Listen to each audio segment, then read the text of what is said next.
Hello, नमस्कार. आनंदी कट्ट्यावर मी जयंत ठोंबरे आपल्या सर्व श्रोत्यांचं मनपूर्वक स्वागत करतो.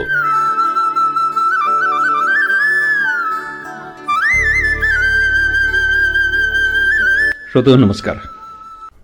व्हॉट्सॲपवर एक सुंदर पोस्ट वाचायला मिळाली. 1 रुपयात इडली.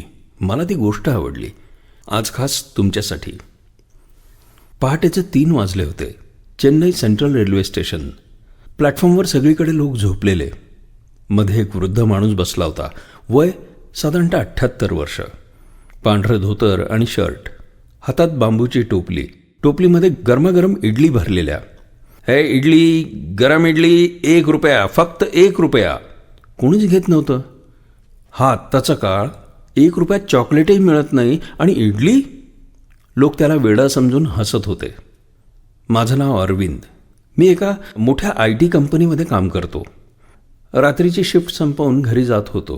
AC गाडी, चांगली नोकरी, पण भूक लागली होती म्हणून स्टेशनवरच्या स्टॉलवर इडली घ्यायला आलो. स्टेशनवरच्या स्टॉलवर इडली 50 रुपयांना मिळत होती. त्या आजोबांकडे लक्ष गेलं. टोपलीमध्ये साधारणतः 100 इडल्या, पण एकही ग्राहक नाही. त्यांच्या डोळ्यात पाणी होतं. मी खाली उतरलो. आजोबा, 1 रुपयाला 1 इडली? तोटा नाही होत का? ते हसले. बाळा, हा तोटा नाही, नफा आहे. कसा आजोबा? अहो, तांदूळ, गॅस, सगळ्यांचे भाव इतके वाढलेत आणि तुम्ही 1 रुपयाला 1 इडली विकतायत? अहो, ही इडली किमान 5 रुपयाला पडते आणि तुम्ही 1 रुपयाला विकताय? ते टोपली बंद करून म्हणाले, एक गोष्ट सांगतो. 1975 साल. मी 25 वर्षाचा होतो. रेल्वेमध्ये हमाल होतो. महिन्याला 100 रुपये पगार मिळायचा मला. एक दिवस जोरदार पाऊस आला. काम नाही, पैसे नाहीत. सलग 3 दिवस उपाशी. स्टेशनवरच्या बाकावरच बेशुद्ध पडलो. तेव्हा तिथे एक बाई आल्या. ती प्लॅटफॉर्मवर इडली विकायची 1 रुपयाला. तिने मला हलवून जागं केलं. माझ्या चेहऱ्यावर पाणी शिंपडलं. 4 इडल्या मला खायला दिल्या. पैसे विचारले नाहीत. मी रडलो.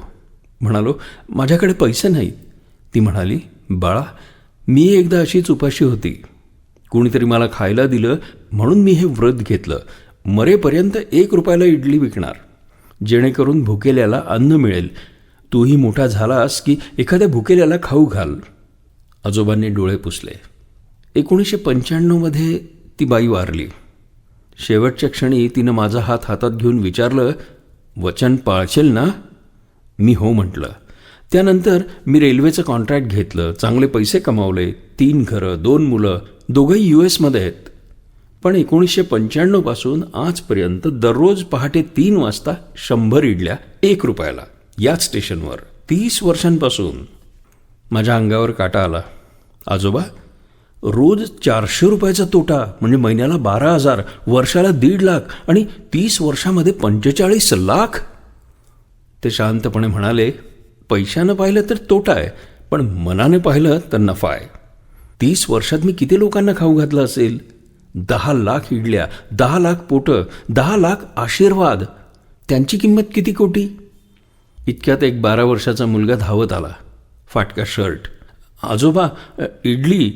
3 दिवसापासून काहीच खाल्लं नाही आहे. आई हॉस्पिटलमध्ये आणि पैसे नाहीत माझ्याकडे.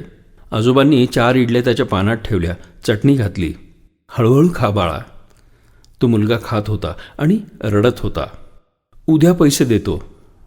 ते आजोबा म्हणाले, नको, तू मोठा झाल्यावर एखाद्या भुकेल्याला खाऊ घाल, तेवढंच पुरे, तीच किंमत.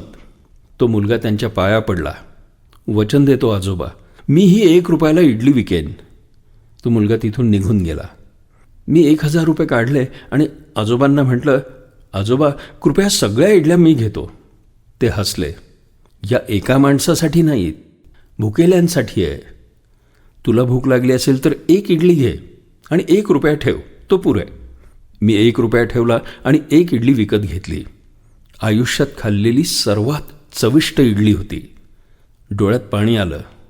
मी विचारलं, तुमच्या मुलांना काही वाटत नाही? म्हणजे पैसे वाया जातात असं? त्यांनी फोन काढला. अमेरिकेतल्या मुलाला व्हिडिओ कॉल केला. अप्पा, इडल्या विकल्या? तब्येत कशी आहे? डॉक्टर काय म्हणाले? ठीक आहे. आज एक तरुण भेटला आहे, त्याने ही गोष्ट ऐकली. त्यांचा मुलगा माझ्याकडे पाहून हसला. सर, धन्यवाद. कृपया माझ्या वडिलांची काळजी घ्या. आम्ही दर महिन्याला 50,000 रुपये पाठवतो इडल्यांसाठी. त्यांची इच्छा म्हणजे आमचं भाग्य, त्यांचं व्रत म्हणजे आमचं व्रत. आजोबा म्हणाले, पाहिलंस, माझी मुलंही वचन पाळतायत. मी गेल्यावरही ही टोपली थांबणार नाही आहे, 1 रुपयाची इडली थांबणार नाही आहे.